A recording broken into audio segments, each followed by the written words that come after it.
नमस्कार. मी भाऊ तोरसेकर. तुम्ही बघत आहात प्रतिपक्ष. मित्रांनो, काही गोष्टी अशा असतात की त्यावर आपल्या मनातले सगळ्या विचार, भूमिका ह्या तात्काळ जाहीर करणं किंवा त्याचं विवेचन करणं हे त्रासदायक पण असतं, अनुचित पण असू शकतं, अयोग्य पण असू शकतं.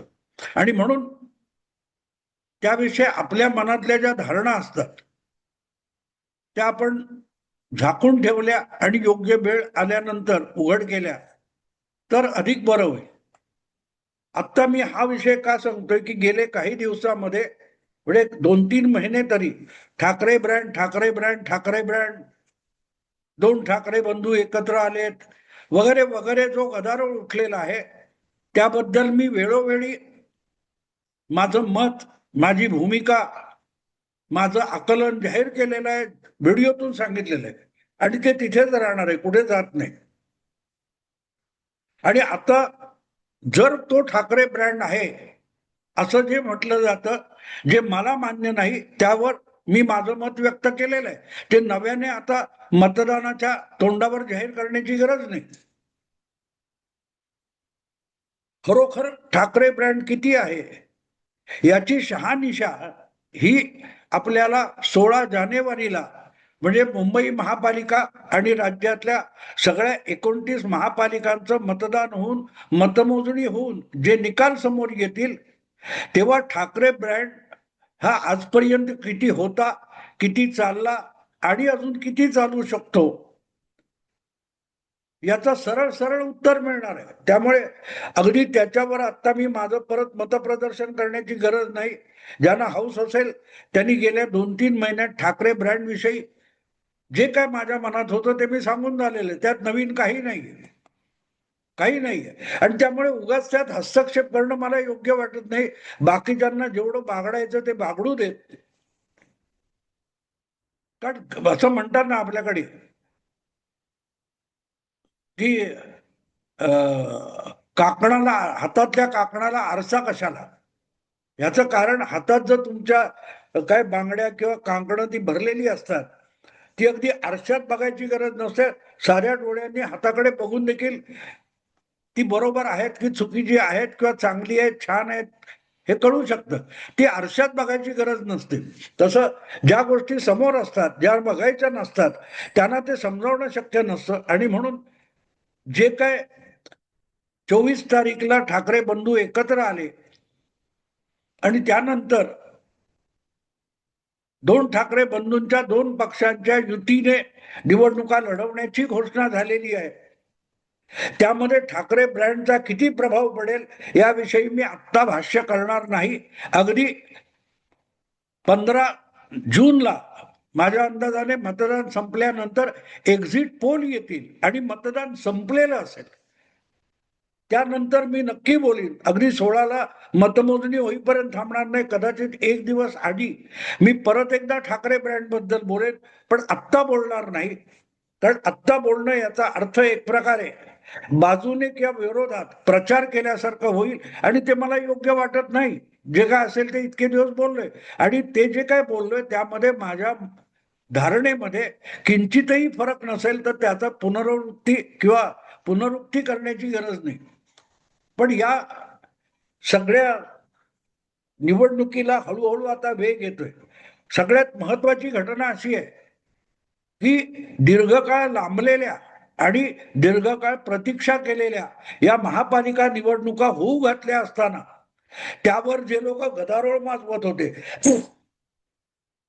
ते सुद्धा लोक अजून ही निवडणूक तापवण्यात यशस्वी झालेले नाहीत.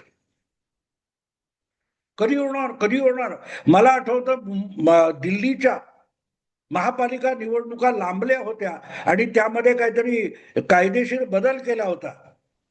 ज्या 3 महापालिका होत्या त्या सगळ्याच्या सगळ्या जेव्हा भारत सरकारने किंवा कोणीतरी कायदा करून एकत्रित केल्या आणि दिल्लीमध्ये जशी एक विधानसभा आहे तशी संपूर्ण दिल्लीसाठी एकच महापालिका करण्यात आली. त्यावर संसदेत ते विधेयक आणलं गेलं. त्यावर बोलताना सुप्रियाताई सुळे यांनी म्हटलं होतं की नगरसेवक हा स्थानिक पातळीवरच्या नागरिकांची बारीक सारीक कामं करत असतो आणि म्हणून अशा कायदा बनवण्यातून ज्या निवडणुका पुढे मागे ढकलल्या जातात तो एक प्रकारे त्या नागरिकावर अन्याय आहे. हे पांडित्य सुप्रियाताईंनी दिल्ली नगरपालिका महापालिकांच्या ज्या विधेयकाची एकत्रीकरण वगैरे होतं त्याविषयी केलं होतं. पण त्याच सुप्रियाताई महाराष्ट्रातल्या महापालिकांच्या निवडणुका उद्धव ठाकरे त्यांचे लाडके मुख्यमंत्री सत्तेत असताना एकामागून एक त्या विसर्जित झाल्या, तिथे प्रशासक बसवला तरी निवडणूक घ्यायला त्यांचे लाडके मुख्यमंत्री तयार नव्हते. त्यावर सुप्रियाताई बोलत नव्हत्या. मुंबई महापालिका 2022 मध्ये विसर्जित झाली. पण त्याच्या आधी मला वाटते कोल्हापूर असेल, विरार वसई असेल, अहमदनगर किंवा काय ते अहिल्यानगर आता आहे, अशा 5 महापालिका या उद्धव ठाकरे मुख्यमंत्री असताना विसर्जित झाल्या. पण त्यांना कान पकडून निवडणुका घ्या असं सुप्रियाताई बोलल्या नव्हत्या. हे मी आज एवढ्यासाठी आठवण करून देतोय की एवढं सगळं जर तुम्हाला उत्सुकता होती, मग ते सुप्रीम कोर्टात अडकलंय का, हे निवडणूक घ्यायला घाबरतायत का, युती महायुती सत्तेत बसलेली निवडणुकीला घाबरते का, हा सगळा आदळ आपट जी चालली होती ती आता निवडणूक घोषित झाल्यानंतर कुठे आहे. कारण मी बोलतोय तो 25 डिसेंबर ही तारीख आहे आणि राज्यातल्या सगळ्या 29 महापालिकांची निवडणुकीची घोषणा ही राज्य निवडणूक आयोगाने 10 दिवसापूर्वी म्हणजे 15 डिसेंबरला केलेली आहे.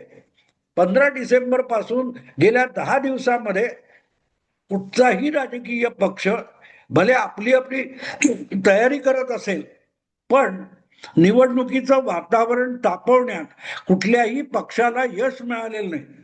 नाही म्हणायला भारतीय जनता पक्ष असो, एकनाथ शिंदेची शिवसेना असो किंवा अजितदादांचा राष्ट्रवादी काँग्रेस पक्ष असो, म्हणजे थोडक्यात महायुती ज्या राज्याच्या सत्तेत बसलेली आहे त्या पक्षांतर्फे होऊ घातलेल्या महापालिकांच्या निवडणुकांची तयारी सुरू झाली होती, चाचपणी सुरू झाली होती की आपण कुठे युती करू शकतो, कुठे युती करणार नाही, याविषयीच्या स्पष्ट आणि ठाम भूमिका यापूर्वीच घेतल्या गेल्या, जाहीर सुद्धा केल्या गेल्या. नवाब मलिक असतील तर मुंबईमध्ये राष्ट्रवादी अजितदादा गटाला आम्ही युतीत ठेवणार नाही, घेणार नाही, ही भूमिका देवेंद्र फडणवीसांनी विनाविलंब लगेच जाहीर करून टाकली होती. किंवा पुणे आणि पिंपरी चिंचवड या 2 ठिकाणी गेल्या निवडणुकीमध्ये भारतीय जनता पक्षाने निर्विवाद एकपक्षीय बहुमत मिळवलं होतं, एक हाती सत्ता मिळवली होती. त्यामुळे पुणे आणि पिंपरी चिंचवड या 2 महापालिकांमध्ये आपण स्वबळावर लढू किंवा राष्ट्रवादीला अजितदादांना सोबत घेऊन लढणार नाही, हे सुद्धा फडणवीसांनी तात्काळ सांगून टाकलं होतं. पण दुसरीकडे एकनाथ शिंदे यांची जी शिवसेना आहे, अधिकृत शिवसेना आहे, ती पुणे किंवा पिंपरी चिंचवड मध्ये भाजप सोबत असेल की नाही याविषयी मौन धारण केलं गेलं. पण उघड आहे, या दोन्ही महापालिकांमध्ये शिवसेनेची ताकद एकत्रित असताना सुद्धा, उद्धव ठाकरेंचं अखंड शिवसेना असताना सुद्धा पुणे आणि पिंपरी चिंचवड मध्ये शिवसेनेची ताकद नव्हती. आणि म्हणून तुम्हाला आठवत असेल की ज्या वेळेला पुणे म्हणजे कसबा पेठ आणि चिंचवड या 2 ठिकाणच्या आमदारांचा अकाली मृत्यू झाल्यानंतर तिथे ज्या पोटनिवडणुका झाल्या होत्या, त्या पोटनिवडणुकांमध्ये शिवसेनेला विचारात न घेता काँग्रेस आणि राष्ट्रवादी यांनी आपापले उमेदवार घोषित केले होते. उद्धव ठाकरे गयावया करत होते की आम्हाला 2 पैकी एक तरी जागा द्या. संजय राऊत मखलाशी करत होते, पण काँग्रेस किंवा राष्ट्रवादीने त्यांना दाद दिली नाही. कारण त्या दोन्ही ठिकाणी यांची ताकद नव्हती. तरीही दादागिरी करून लोकसभेला सांगलीची लोकसभेची जागा उद्धव ठाकरेंनी बळकावली, तेव्हा त्यांच्या विरोधात विशाल पाटील हा बंडखोर उभा करून काँग्रेसने निवडून आणला आणि महाविकास आघाडीचा अधिकृत उमेदवार जो शिवसेनेचा उभाठाचा होता पैलवान चंद्रहार पाटील, त्याला पराभूत करून दाखवलं काँग्रेसने. हे मी सगळं का सांगतोय की या सगळ्या जागा महापालिकांच्या निवडणुकीच्या राजकारणातले आहेत. आणि म्हणून मग त्या तुलनेत बघितलं तर पुणे पिंपरीमध्ये अजितदादा नकोत, मुंबई किंवा ठाण्यामध्ये शिवसेना भाजप यांची युती होईल, हे सगळं करत हळूहळू करत गाजावाजा होऊ न देता भाजप, शिंदेची शिवसेना आणि अजितदादा हे आपापली तयारी करत असताना समोरच्या बाजूला त्यांना आव्हान द्यायला जे उभे राज्याच्या राजकारणात आहेत त्यांची तयारी किती होती, त्यांनी वातावरण किती तापवलं. माध्यमामध्ये बातम्यांचा गदारोळ करायचा आणि निवडणुकीचं वातावरण तापवायचं, यांनी प्रत्यक्षात मतदानावर आणि मतदारावर काडीचाही परिणाम होत नाही. हा प्रकाश महाराष्ट्राच्या विरोधी नेत्यांच्या डोक्यामध्ये कधी पडणार आहे, हा प्रश्न आहे. निवडणूक आज मी बोलतोय 25 तारीख आणि 15 म्हणजे नेमके 2 आठवडे मतदानाला शिल्लक उरलेले आहेत. 13 तारीखला प्रचार बंद होईल. सॉरी 2 आठवडे नाही, 3 आठवडे बाकी आहेत. पण अजूनही सगळ्या मोठ्या महापालिका किंवा छोट्या महापालिका इथले कुठल्याही पक्षाचे उमेदवार ठरलेले नाही. पण एक गोष्ट साफ आहे, या सगळ्यामध्ये गोगल गायनी पोटात पाय म्हणतात त्या प्रकारे भारतीय जनता पक्षाने आपली तयारी खूप आधीपासून सुरू केली आहे. आणि मी आज बोलतोय अशातला भाग नाहीये. तुम्हाला आठवत असेल तर साधारण 4 महिन्यापूर्वी जेव्हा वर्डी डोम मध्ये भारतीय जनता पक्षाचे मुंबईचे अध्यक्ष अमित साटम यांनी अध्यक्षपदाची सूत्र हाती घेण्याचा जो सोहळा साजरा केला होता, त्या दिवसापासून ते मुंबई महापालिकेच्या निवडणुकीच्या तयारीला लागले होते. आणि बाकीचे महायुतीतले इतर नेते सुद्धा आणि भाजप सुद्धा सगळ्या महापालिकांच्या आणि राज्यातल्या नगरपालिकांच्या निवडणुकीच्या तयारीला आधीपासून लागले होते. पण त्यांनी वातावरण तापवायचं का? निवडणुकीचं वातावरण कधी तापतं? आवाज होतो, गदारोळ होतो, धमाल धुमश्चक्री सुरू होते. ही धुमश्चक्री सहसा विरोधी पक्षांकडून होत असते. सत्तेत बसलेले लोक असतात, सत्तेत बसलेल्या लोकांना गदारोळ करावा लागत नसतो. ते का आत्मविश्वासाने उभे असतात आणि आपली तयारी करून उभे असतात. त्यांना सत्तेवरून हटवायचं तर आक्रमक भूमिका ही विरोधी पक्षाला घ्यावी लागते. एक राजा सत्तेवर बसलेला आहे, त्याला सत्तेमधून बाजूला करायचं असेल तर आक्रमक असतो. त्याने येऊन त्या राजाला आव्हान देऊन त्याच्याबरोबर लढाई करावी लागते. आणि त्यामुळे तलवारीचा खणखणाट वगैरे हे जे काय करायचं असतं हे सगळं आव्हान देणाऱ्याने करायचं असतं. शिवसेना, भाजप आणि अजितदादा हा गट सत्तेत बसलेला असेल युती म्हणून, तर त्यांना महापालिका जिंकणं अवघड नाहीये. त्यांच्यासाठी आव्हान निर्माण करणं ही जबाबदारी विरोधी पक्षाची आहे. आणि त्यात आपण बघितलं तर आता ज्या 288 नगरपालिका वगैरे नगर परिषद निवडणुका झाल्या त्यामध्ये कुठेही विरोधी पक्षाचे नेते दिसले सुद्धा नाहीत, असं त्यांच्यात समर्थक पत्रकारांना सुद्धा सांगायची वेळ आली. आणि म्हणून मग हा प्रश्न पडतो की ही सगळी थंड थंड जी हवा चालू आहे ही सगळी 16 जानेवारी पर्यंत चालणार आहे का, जशी ती 21 डिसेंबर पर्यंत चालू राहिली?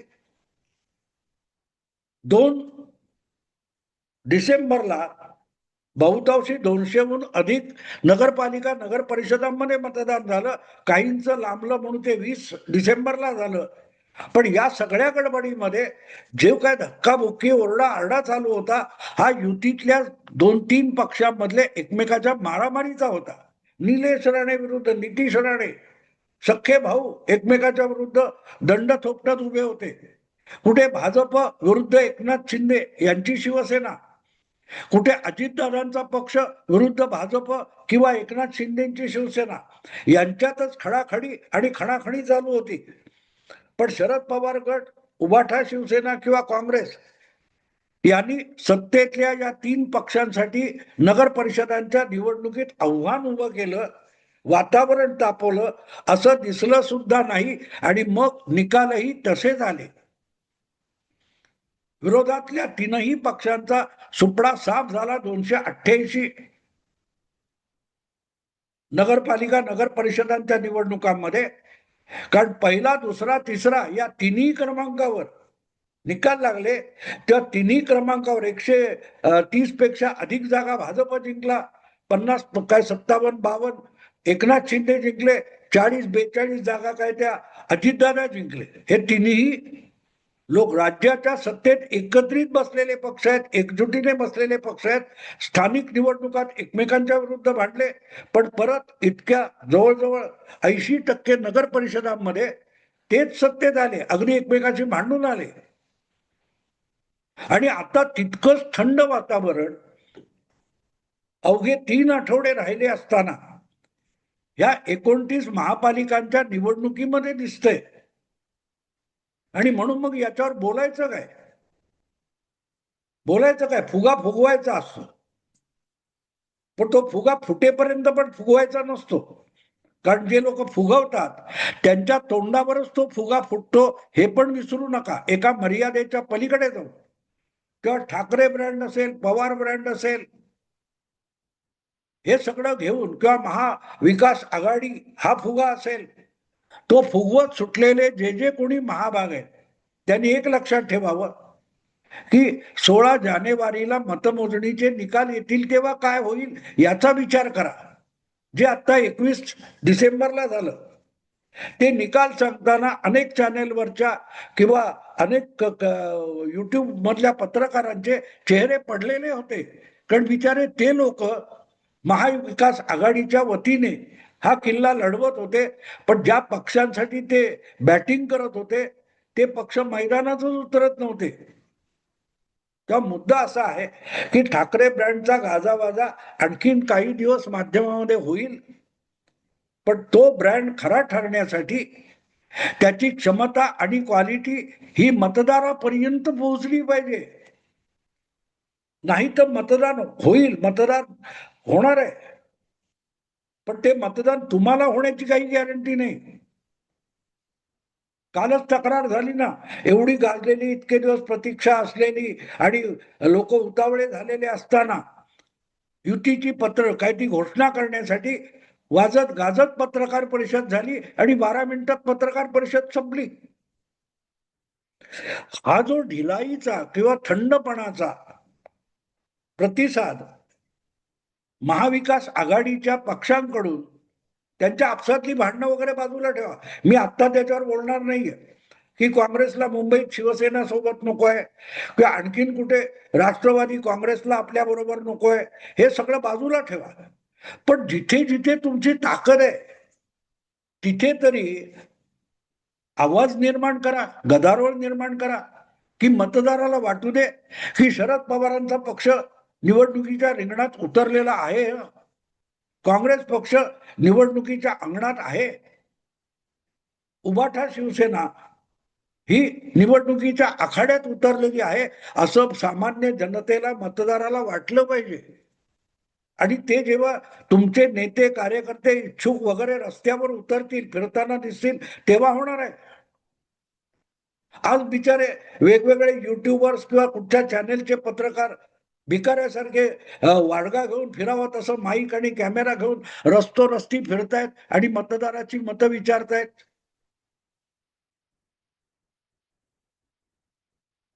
मुद्दा असा आहे की ज्यांना मतं मिळवायचे ते लोकांपर्यंत कधी जाणार आहेत, मतदारापर्यंत कधी जाणार आहेत. त्यांना आपण पत्रकारांसमोर आलो, टीव्हीवर झळकलो, चॅनेलमध्ये दिसलो, युट्यूबमध्ये दिसलो, ते खुश आहेत. त्यांना प्रत्यक्ष मतदारापर्यंत जाण्याची गरज कधी वाटणार आहे, हा सगळ्यात गंभीर प्रश्न आहे. आणि त्यांच्या समर्थनासाठी राबणारे जे कोण माध्यमातले लोक आहेत त्यांनी कान पकडून त्यांच्या लाडक्या पक्षांना, महाविकास आघाडीतल्या नेत्यांना हे सांगितलं पाहिजे, बाबा जो काय आराम करायचा आहे तो 16 जानेवारी नंतर करा, निकाल लागल्यानंतर. निकाल लागणारच आहे तुमचा, पण तो निकाल लागेपर्यंत थोडे तरी हातपाय हलवा. त्यामुळे मला असं वाटतं की कुठच्याही ब्रँड विषयी किंवा त्यांच्याविषयी यशापयशाविषयी आत्ता बोलण्यापेक्षा ते निकाल प्रत्यक्ष येतील तेव्हाच त्यावर बोललेलं बरं. मी आता थांबतो. आवडलं लाईक करा, शेअर करा आणि प्रतिपक्षावर सबस्क्राईब करा. नमस्कार.